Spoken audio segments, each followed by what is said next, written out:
Nintendo was definitely not playing around for this last year of the Switch. Hey guys, I'm Gambino, and today we're going to be going over the June 18th, 2024 Nintendo Direct.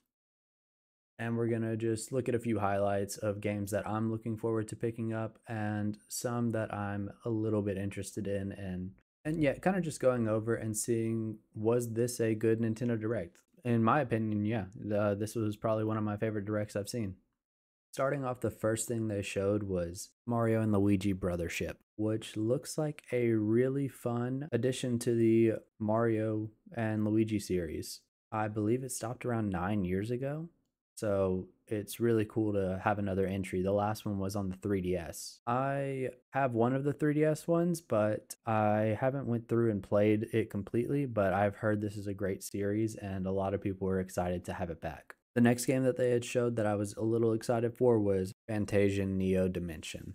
I just like Square Enix. I love all the games they put out. This one looked really cool. I like the art style, and it looks like it's a spin-off of the Final Fantasy series in some way, so it definitely can't be bad. They've got some good art directors and story directors in it, so it's got to be nice. This was kind of interesting. They added basketball to Nintendo Switch Sports. I guess that's pretty cool. I know a lot of people enjoyed basketball on Wii Sports, so I'm sure there's a little core audience for this. This one was pretty cool. I was really hoping to see a new Donkey Kong game show up. While it's not new, they announced Donkey Kong Country Returns HD, which is the Wii Donkey Kong that came out many years ago, which I'm pretty pumped to try it. I've never played a Donkey Kong game, so I figured this would be a good place for me to hop in, and it looked like they included all the extra levels from the 3DS, so that's going to be real fun to play. Me and my wife will definitely give that a try. This was probably my favorite game that was announced. I am a huge Dragon Quest fan. I currently own the triple pack of 1, 2, and 3 that I picked up from Play Asia,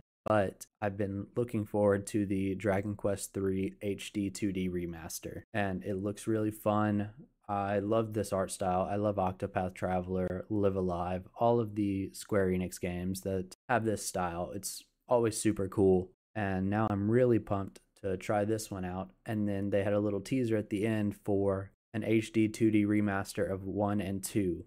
If you don't know, 3 in the storyline of the Eldritch trilogy comes first, so it's 3, 1, 2 in chronological order. I believe 11 actually comes first, so if you want to hop into the series, 11's a good place to start if you're waiting on this HD remaster. Another cool thing, I don't really play the Switch Online expansion pack with the Game Boy and N64 Super Nintendo games, but they did announce a few new ones like Zelda, Metroid, and Turok, which I believe they're adding a 17 plus section in the store, which is pretty cool. It's nice for them to expand their catalog from just E-rated games. Next is one I'm not super excited about, but I know a lot of people online on Twitter are super pumped for it, and that's the Marvel vs. Capcom collection. I'm not really much of a fighting game enjoyer, but I know a lot of people are pumped that Marvel vs. Capcom 2 is going to be included because I believe that one got delisted a few years ago. So everyone's really pumped for that to come back. This is one I'm pretty excited for. I haven't played Mario Party, the last 2 versions on the Switch, but I really enjoyed it on the Wii and Wii U. So I think I'm going to pick up Super Mario Party Jamboree. It looks like a lot of fun. Me and my wife just moved into a new apartment. We want to have people over. So this is a good party game that we can all enjoy. This is probably my second favorite thing that was announced today, and that's Zelda Echoes of Wisdom. It seems really cool. It started off showing Link, and it looked like it was just going to be a remake of another old Zelda game, and then bam, you just get shown like, hey, you're playing a Zelda in this one. And it's not really as much of combat as a normal Zelda game. It looks more of like a puzzle game, which I find pretty fun. You're able to have enemies fight for you, and you're able to do lots of really cool stuff with the objects from around the map. Like you can duplicate boxes and beds and stuff like that and use it as terrain to get around. I believe they even showed that you could do it with water.